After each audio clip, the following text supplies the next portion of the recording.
Plongeons sans plus attendre dans l'histoire du jour, qui nous vient de France. Je n'aurais jamais imaginé que le son qui m'accueillerait à la maison après avoir survécu à un terrible accident d'avion serait le joyeux « pop » d'un bouchon de champagne. Je m'appelle Charlotte, j'ai 42 ans, et la trahison qui m'attendait derrière la porte de mon hôtel particulier a brisé mon âme bien plus que l'accident lui-même. Je suis restée paralysée sur le perron, mes vêtements empestant encore la fumée et le kérosène, tandis que mes jambes tremblaient de manière incontrôlable à cause du traumatisme. La lourde porte en chêne n'atténuait en rien le rugissement d'excitation qui éclatait depuis le salon, à quelques centimètres seulement de l'endroit où je me tenais. Une voix féminine familière a crié d'apporter le champagne immédiatement parce que mon avion s'était enfin écrasé. Elle a annoncé avec une joie terrifiante que le fonds commun et l'argent de l'assurance vie étaient légalement à eux maintenant. Mon cœur a cessé de battre en écoutant les personnes que j'aimais trinquer à leur nouvelle richesse au lieu de pleurer ma perte. J'avais rampé à travers du métal tordu et marché des kilomètres juste pour retrouver une famille qui était soulagée de me voir disparaître. Ce n'était pas un malentendu, mais une célébration calculée de ma mort par les personnes mêmes qui prétendaient m'aimer. J'ai resserré ma prise sur la poignée tandis qu'une fureur glaciale remplaçait la peur qui m'avait consumé ces dernières 24 heures. Avant d'ouvrir cette porte pour révéler que leur poule aux œufs d'or respire encore, je veux vous inviter à me suivre dans cette aventure. S'il vous plaît, abonnez-vous à la chaîne et laissez un pouce bleu pour soutenir mon histoire de survie et de justice. Laissez un commentaire ci-dessous pour me dire de quelle ville vous m'écoutez afin que nous puissions nous connecter.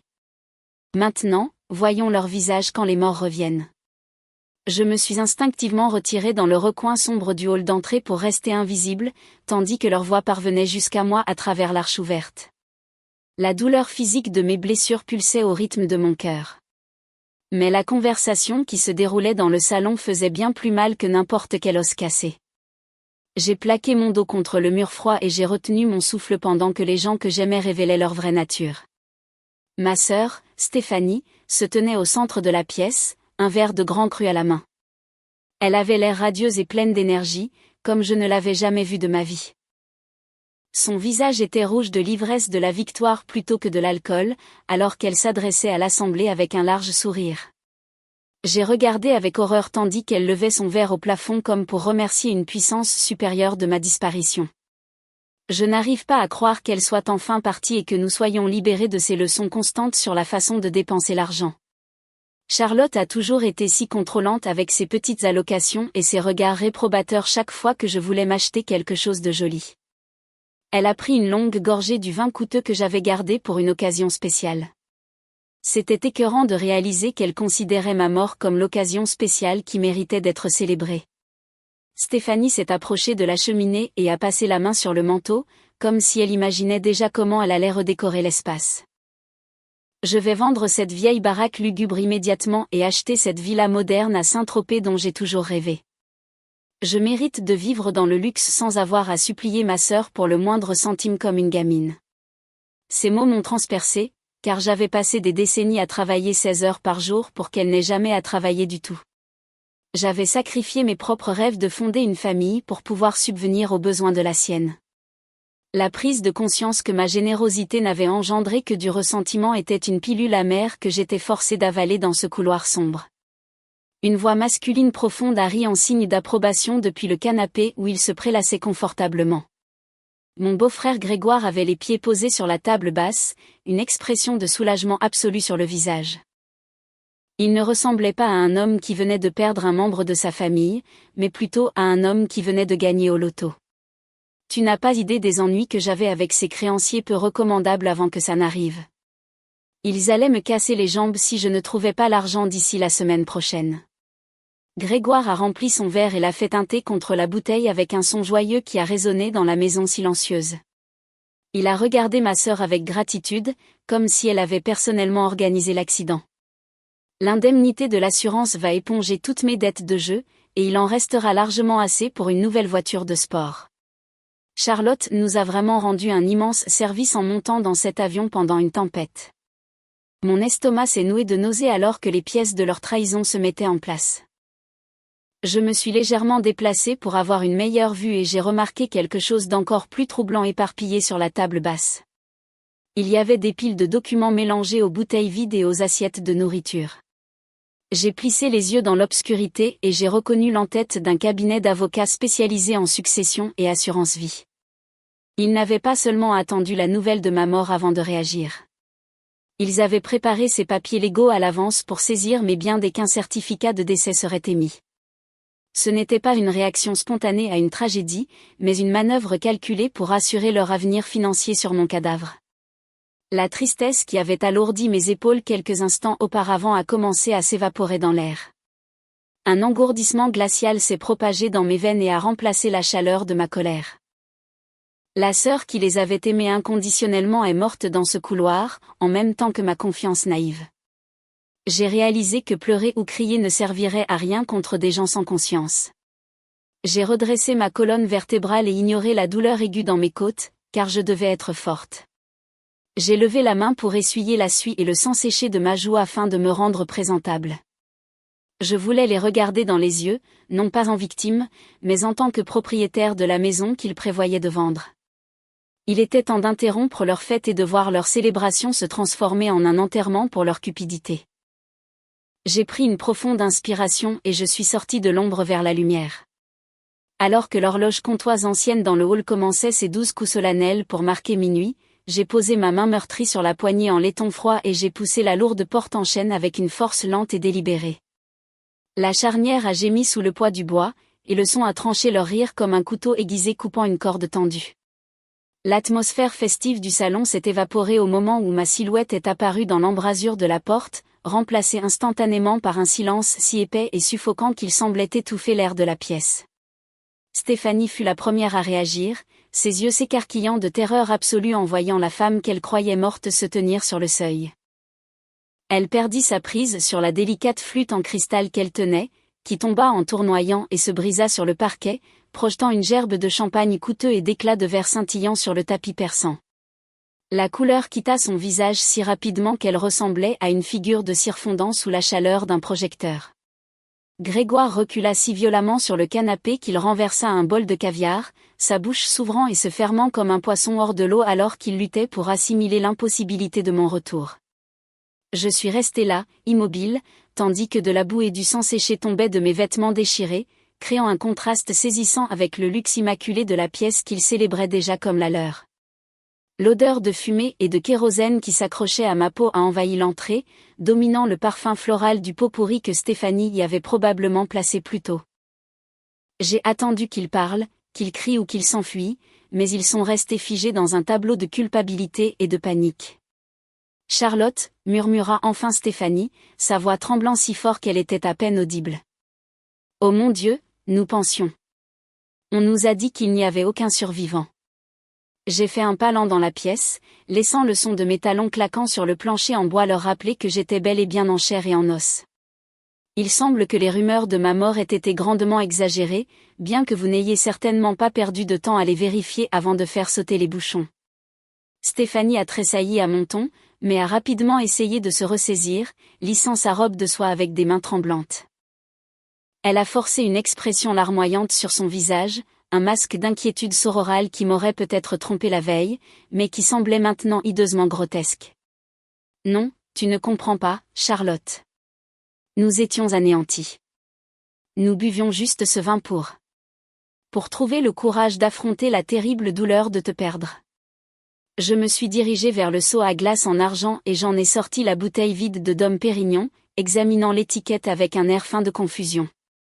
Vous avez décidé de noyer votre chagrin avec le millésime 1995 que je gardais pour le jour de mon mariage depuis plus de 10 ans. C'est une façon très particulière de faire son deuil, Stéphanie, de célébrer ma fin avec la bouteille que je destinais à un nouveau commencement.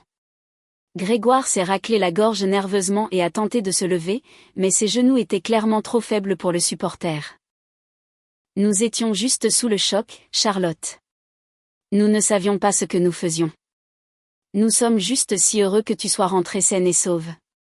J'ai ignoré ces platitudes et j'ai tourné mon regard vers les murs du salon, mes yeux se rétrécissant en remarquant les espaces vides béants où ma collection d'art était accrochée. Les contours de poussière rectangulaire sur le papier peint crème révélaient que mes précieux tableaux impressionnistes avaient déjà été retirés de leur cadre. J'ai regardé plus attentivement et j'ai réalisé que les vases de Sèvres manquaient sur le manteau de la cheminée et que les chandeliers en argent massif avaient disparu des consoles. C'est vraiment remarquable votre efficacité à tous les deux en période de deuil, ai-je dit d'une voix aussi froide que le vent marin.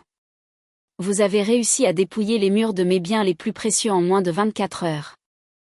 Vous aviez prévu de les vendre demain matin, ou aviez-vous déjà trouvé un acheteur avant même que mon avion ne décolle? Stéphanie s'est avancée, les mains levées en un geste défensif. Nous les avons déplacés pour les mettre en sécurité. Nous ne voulions pas qu'il leur arrive quelque chose pendant que la maison était vide. Nous essayons de protéger ton héritage. Charlotte, s'il te plaît, crois-moi. Je l'ai regardé, je l'ai vraiment regardé, et je n'ai vu qu'une étrangère animée par une faim insatiable d'argent que j'avais stupidement nourrie pendant des années. La prise de conscience qu'ils avaient transformé ma maison en une vente de liquidation pendant que je rampais dans les décombres a été le coup de grâce qui a tué toute affection restante que j'avais pour eux. Je vais dans ma chambre maintenant, car survivre à un accident d'avion est assez épuisant, ai-je dit doucement, mes yeux se fixant sur les siens avec une intensité qui l'a fait reculer. Mais assurez-vous de nettoyer ce verre brisé et de remettre chaque objet exactement à sa place avant que je me réveille demain. Je leur ai tourné le dos sans attendre de réponse et j'ai monté le grand escalier, sentant leurs yeux terrifiés me brûler le dos pendant ma retraite. Quand je suis arrivée dans ma chambre, je suis entrée et j'ai fermé la lourde porte, tournant la serrure avec un clic sonore qui a résonné dans la maison silencieuse comme le marteau d'un juge. La pâle lumière du matin peinait à pénétrer les lourds rideaux de velours de ma chambre, mais elle ne parvenait absolument pas à dissiper la froideur glaciale qui s'était installée dans toute la propriété pendant la nuit. Je suis restée allongée dans mon lit un long moment, écoutant le silence oppressant de la maison avant de décider que je ne pouvais plus me cacher sous les couvertures pendant que ma vie était démantelée. J'ai descendu lentement le grand escalier, m'agrippant à la rampe pour soutenir mon corps endolori, et j'ai trouvé ma sœur jouant le rôle de la gardienne dévouée dans la cuisine. Stéphanie s'affairait autour de la cuisinière, un tablier fleuri noué sur ses vêtements de marque coûteux, tandis qu'un assortiment de mes plats préférés pour le petit déjeuner refroidissait sur l'îlot en marbre. Elle s'est tournée vers moi avec un large sourire qui n'atteignait pas tout à fait ses yeux calculateurs et m'a immédiatement versé un grand verre d'eau pour accompagner 2 petites pilules bleues placées soigneusement sur une serviette en lin. Tu dois prendre ces sédatifs puissants tout de suite, le médecin a dit que ton corps a besoin de se mettre complètement au repos pour récupérer du choc sévère de l'accident, a-t-elle insisté d'une voix qui sonnait plus autoritaire qu'attentionnée en poussant le verre vers moi. Je savais immédiatement qu'elle voulait que je sois inconsciente pour le reste de la journée, afin qu'elle puisse continuer sa recherche de mes documents financiers sans interruption. J'ai feint de me conformer en jetant les pilules dans ma bouche, mais je les ai habilement glissées sous ma langue avant d'avaler l'eau avec une grimace dramatique d'inconfort. Stéphanie a observé ma gorge bouger avec une concentration intense et n'a détendu ses épaules qu'une fois qu'elle a cru que j'avais avalé sa laisse chimique. Grégoire était assis à la table de la salle à manger, prétendant lire un journal, mais ses yeux suivaient chacun de mes mouvements avec l'intensité prédatrice d'un faucon observant une souris blessée. Il a attendu que je m'assoie en face de lui avant de faire glisser une épaisse enveloppe Kraft sur la surface en acajou poli vers mes mains tremblantes. On pensait justement que tu devrais peut-être signer cette procuration temporairement, pour qu'on puisse s'occuper des factures et des affaires pendant que tu te reposes au lit, a-t-il suggéré avec une désinvolture qui m'a donné la chair de poule. Ça t'enlèverait vraiment un poids des épaules pendant cette période difficile. J'ai pressé mes doigts contre mes tempes et j'ai poussé un gémissement de douleur dramatique pour mettre fin à son interrogatoire avant qu'il ne puisse prendre de l'ampleur. S'il te plaît, arrête de parler de paperasse légale, Grégoire, j'ai l'impression que ma tête va exploser et je ne peux pas traiter une seule pensée complexe en ce moment. Je me suis excusée de table, prétextant que je devais récupérer mon dossier médical dans mon bureau pour préparer un rendez-vous urgent avec un spécialiste du traumatisme. Dès que j'ai refermé les lourdes portes doubles du bureau derrière moi, j'ai abandonné mon rôle de fragile invalide et je me suis déplacée rapidement vers la grande peinture à l'huile accrochée derrière mon bureau en acajou. J'ai écarté le lourd cadre et j'ai senti une vague de fureur froide monter en moi en voyant les profondes éraflures qui marquaient la surface en acier de mon coffre-fort mural dissimulé. Ils avaient manifestement essayé de l'ouvrir avec des outils lourds quand ils n'ont pas pu deviner la combinaison, mais n'avaient pas réussi à percer le mécanisme en acier renforcé. Je me suis détournée du coffre-fort endommagé et j'ai remarqué que la corbeille à côté du destructeur de documents avait été vidée récemment, mais quelques boules de papier froissé restaient oubliées au fond. Je me suis penchée pour les récupérer et j'ai lissé les feuilles chiffonnées sur mon bureau, sentant le sang quitter mon visage en lisant le titre manuscrit, « Actif à liquidation immédiate ». C'était un inventaire détaillé de mes biens les plus personnels, y compris les bijoux de ma grand-mère, ma collection de voitures de collection, et même la maison de vacances familiale, le tout avec des prix de vente rapides estimés griffonnés à côté. J'ai réalisé que rester dans cette maison devenait physiquement dangereux, car leur désespoir augmentait d'heure en heure tant que je restais en vie et en plein contrôle de ma fortune. J'ai plié la liste incriminante et les placé en sécurité dans ma poche avant de déverrouiller la porte-fenêtre qui menait au jardin arrière pour éviter de repasser par la cuisine. Je me suis glissée dans l'air frais du matin et j'ai marché d'un pas rapide vers le garage pour prendre ma voiture, me disant que je ne fuyais pas seulement, mais que je courais vers les munitions dont j'avais besoin pour les détruire. 30 minutes plus tard, j'étais assise en face de Jessica dans un petit café discret du centre-ville, où le bruit des rues animées s'estompait en un doux murmure. L'arôme de grains torréfiés et de pâtisserie fraîche offrait un contraste réconfortant avec l'odeur stérile de la trahison qui imprégnait ma propre maison. Ma meilleure amie Jessica a laissé tomber sa tasse en porcelaine sur la soucoupe avec un claquement sonore dès qu'elle m'a vu franchir la porte en bois.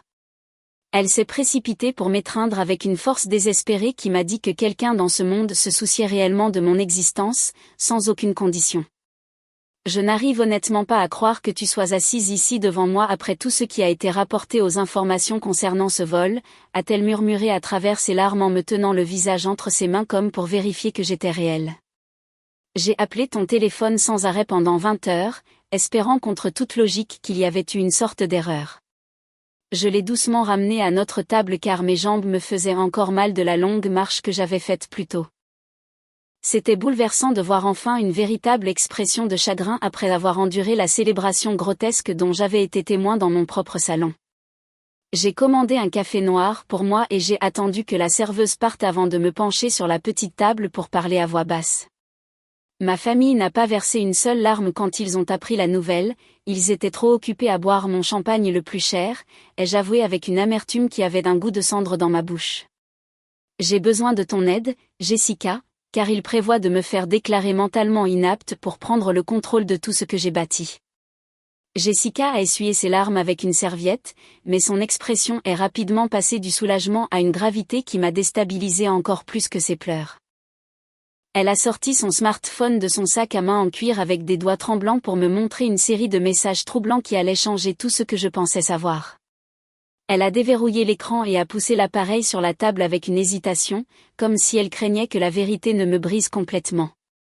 Tu dois voir ça immédiatement, car ça prouve que ta sœur manigançait contre toi bien avant que la tempête ne frappe ton avion hier, a-t-elle dit d'une voix qui tremblait de rage contenue. Stéphanie m'a contacté 3 heures avant le décollage de ton vol pour me poser des questions sur les protocoles spécifiques concernant le transfert d'urgence des pouvoirs de direction. J'ai fait défiler l'historique de la conversation et j'ai senti un frisson me parcourir l'échine en lisant les horodatages accablants sur les messages. Stéphanie n'avait pas seulement attendu qu'un accident se produise. Elle avait activement préparé le terrain pour une prise de contrôle hostile de mon entreprise. Les messages étaient remplis de mensonges vicieux, affirmant que je souffrais d'une grave dépression nerveuse et que je n'étais plus apte à diriger l'organisation. Elle avait dit à nos plus gros investisseurs que j'avais des hallucinations et que je prenais des décisions financières imprudentes qui pourraient mener l'entreprise à la faillite si elle n'intervenait pas. Elle dressait le portrait d'une folle pour s'assurer que personne ne me croirait si jamais j'essayais de contester ces affirmations.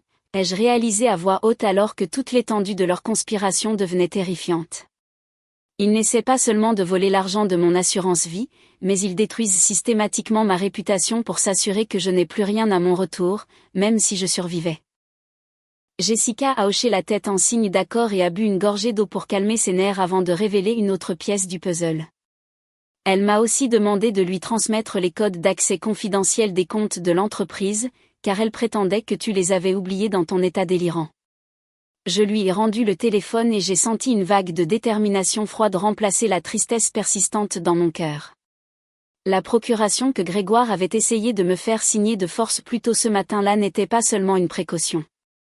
C'était le dernier clou dans le cercueil de mon indépendance. Il voulait m'enfermer dans un établissement pendant qu'il dépensait la fortune que j'avais mis toute ma vie à accumuler. Nous allons monter un dossier juridique si solide qu'ils échangeront leurs vêtements de marque contre des uniformes de prison avant la fin de la semaine, ai-je déclaré d'une voix ferme qui m'a surprise moi-même.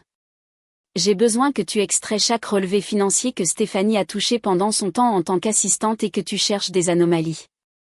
Jessica a tendu la main sur la table pour serrer la mienne avec une loyauté féroce qui m'a donné la force de mener à bien la phase suivante de mon plan. Je vais engager un expert comptable judiciaire cet après-midi pour fouiller les dossiers de l'entreprise pendant que tu les tiens occupés à la maison. Nous avons passé l'heure suivante à élaborer une stratégie pour exposer leur fraude sans les alerter du fait que nous les avions démasqués. Je savais que je devais retourner dans cette maison de serpents et jouer la victime encore un peu plus longtemps. La guerre pour ma vie avait sérieusement commencé, et cette fois, je ne me battais pas seule. Je suis remontée par l'allée sinueuse alors que les derniers rayons de soleil disparaissaient derrière les collines, serrant fermement contre ma poitrine l'épais dossier de documents falsifiés. La maison se dressait devant moi comme une forteresse de tromperie où mes ennemis attendaient. Mais cette fois, j'entrais comme le cheval de Troie. J'ai composé mes traits en un masque de défaite totale avant de franchir la porte d'entrée pour jouer le rôle de la survivante brisée une dernière fois. Stéphanie et Grégoire étaient assis dans le salon à regarder la télévision avec un air d'anticipation tendu qui a disparu dès qu'ils ont vu ma posture voûtée. J'ai poussé un long soupir et j'ai laissé tomber mes clés sur la console avec un cliquetis qui signalait mon épuisement complet et ma reddition à la situation. J'ai passé tout l'après-midi à marcher au bord de la mer, à penser à quel point j'ai failli tout perdre dans cet accident, ai-je menti d'une voix tremblante en évitant leur regard. Ça m'a fait réaliser que l'argent et les affaires n'ont aucun sens si je ne suis pas là pour profiter de la vie avec les gens que j'aime.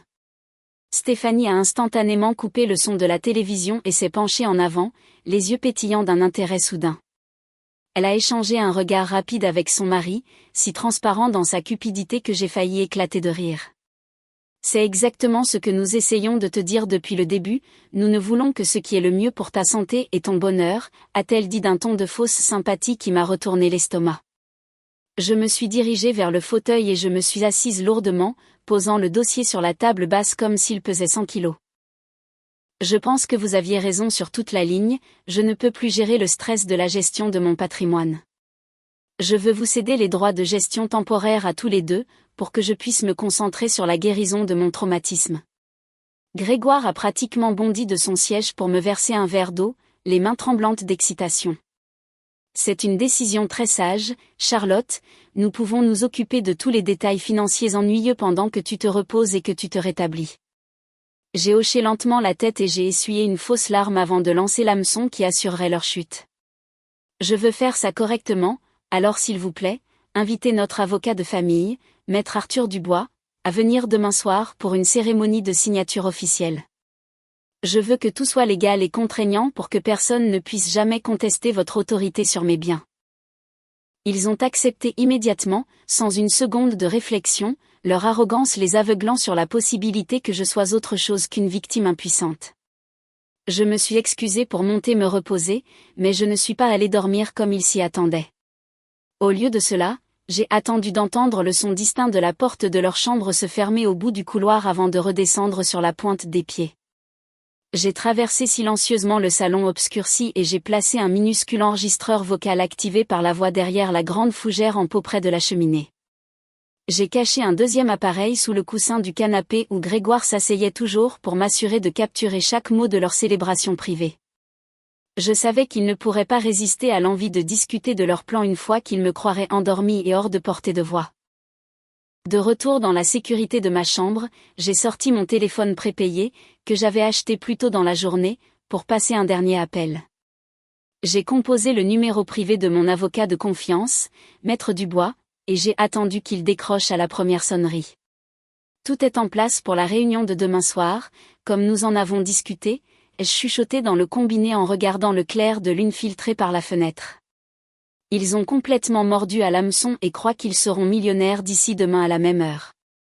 La voix calme d'Arthur à l'autre bout du fil m'a donné l'assurance dont j'avais besoin pour fermer les yeux quelques heures. Reposez-vous, Charlotte, car demain, nous allons refermer le piège d'acier que vous leur avez tendu. J'ai raccroché et je me suis allongée sur les oreillers, un petit sourire jouant sur mes lèvres pour la première fois depuis des jours. La proie tournait autour du piège, et demain, la chasseresse allait enfin se révéler. Précisément à 19h, le lustre en cristal du salon principal a été allumé à sa luminosité maximale pour refléter l'humeur jubilatoire de mes invités. L'atmosphère dans la maison crépitait d'une anticipation électrique qui ressemblait moins à une réunion de famille qu'à une cérémonie de couronnement pour une reine usurpatrice. Une bouteille de merlot millésimé avait déjà été décantée sur le plateau d'argent près de la fenêtre, bien que personne n'en ait pris une gorgée, trop impatient de mettre la main sur l'encre et le papier. J'ai descendu le grand escalier vêtu d'un tailleur noir impeccable au lieu de la robe de chambre de malade qu'il s'attendait à voir, car ce soir, je n'étais pas une victime, mais une juge. Stéphanie et Grégoire étaient assis sur le canapé en velours moelleux, vêtus de leurs plus beaux atours, essayant de réprimer les sourires avides qui ne cessaient de se dessiner au coin de leur bouche. Ils ont levé les yeux avec un mélange de confusion et d'impatience en voyant ma tenue formelle, mais ils n'ont pas fait de commentaires car le son de la sonnette a signalé l'arrivée du prix qu'ils attendaient. Mon avocat, maître Arthur Dubois, est entré dans la pièce avec la gravité solennelle d'un croque-mort, portant une lourde mallette en cuir qui semblait absorber la lumière autour d'elle. Il n'a offert ni poignée de main ni sourire de bienvenue en passant devant le couple impatient pour se tenir à mes côtés près de la cheminée. Grégoire s'est immédiatement levé et s'est frotté les paumes avec une nervosité qu'il a tenté de déguiser en hospitalité.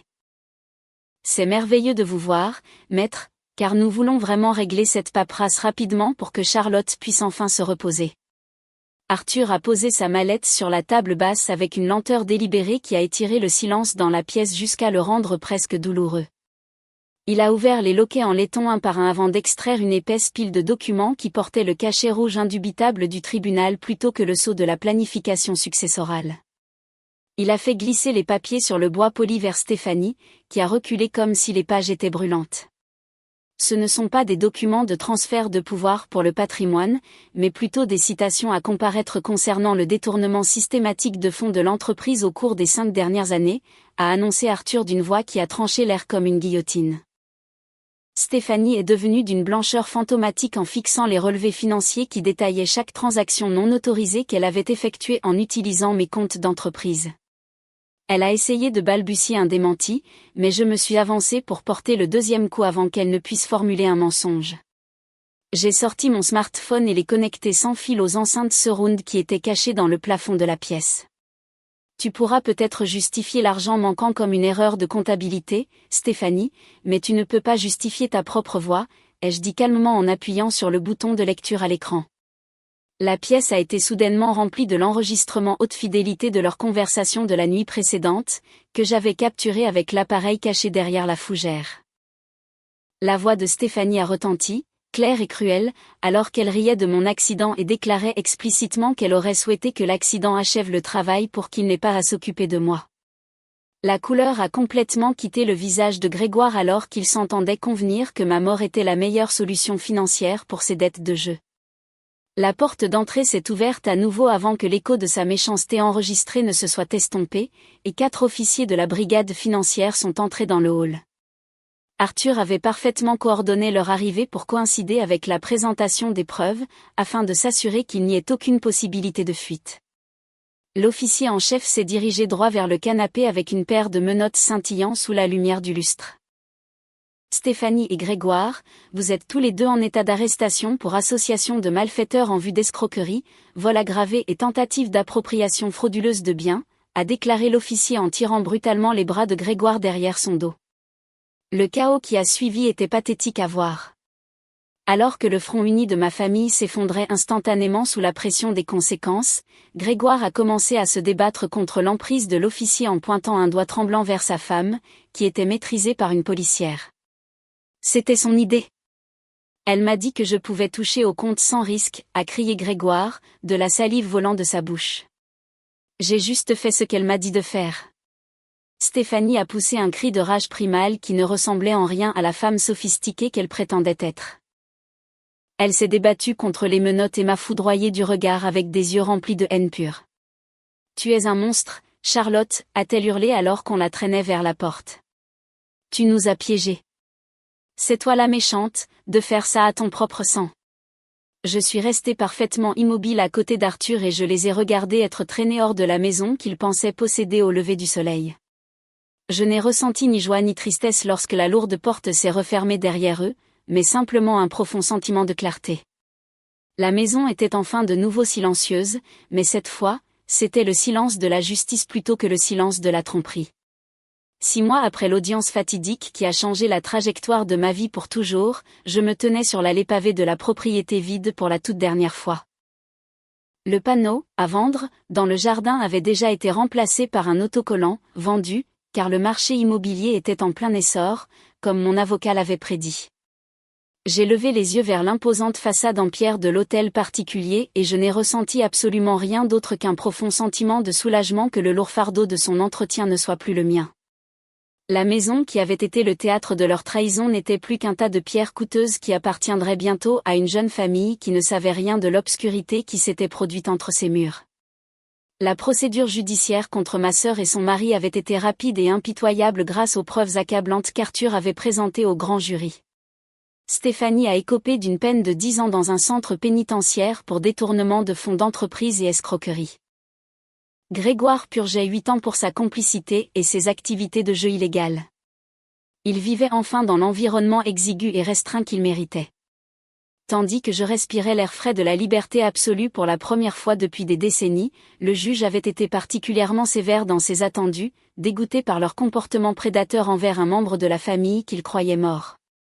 J'ai décidé d'utiliser les profits substantiels de la vente de la demeure pour créer une fondation caritative dédiée à offrir des bourses universitaires complètes à des orphelins. C'était une justice poétique qui, je le savais, rendrait ma sœur furieuse dans sa cellule, car elle avait toujours méprisé les œuvres de charité et considérait les enfants défavorisés comme rien de plus que des fardeaux coûteux. Chaque euro qu'elle avait espéré me voler allait maintenant aider des étrangers qui apprécieraient vraiment l'opportunité de se construire une vie meilleure. J'ai signé les derniers documents de donation sur le capot de ma voiture et j'ai senti un poids se soulever de ma poitrine, un poids que je ne réalisais pas que je portais. J'ai tourné le dos à l'immense propriété sans la moindre nostalgie et j'ai conduit directement à l'aéroport pour prendre mon vol aller simple pour New York. J'avais acheté un Pantouse moderne avec vue sur Central Park, où le seul bruit était le bourdonnement lointain de la ville plutôt que les plaintes constantes de parents ingrats. Mes matinées n'étaient plus remplies d'anxiété à me demander qui complotait contre moi ou combien d'argent disparaissait de mes comptes à mon insu. Je passais mes journées à visiter des galeries d'art et à renouer avec de vieux amis qui appréciaient réellement ma compagnie pour qui j'étais, et non pour ce que je pouvais leur acheter. Assise sur mon balcon privé, une tasse de café fraîchement moulu à la main, je regardais le lever du soleil peindre la skyline de Manhattan dans de brillantes nuances d'or et d'orange. Le silence dans mon appartement n'était pas solitaire, mais plutôt une étreinte luxueuse qui confirmait que j'avais enfin repris possession de ma propre existence. J'ai pris une lente gorgée de mon café et j'ai souri en réalisant que l'accident n'avait pas mis fin à ma vie, mais l'avait en fait sauvée en me forçant à extraire l'infection qui me tuait lentement.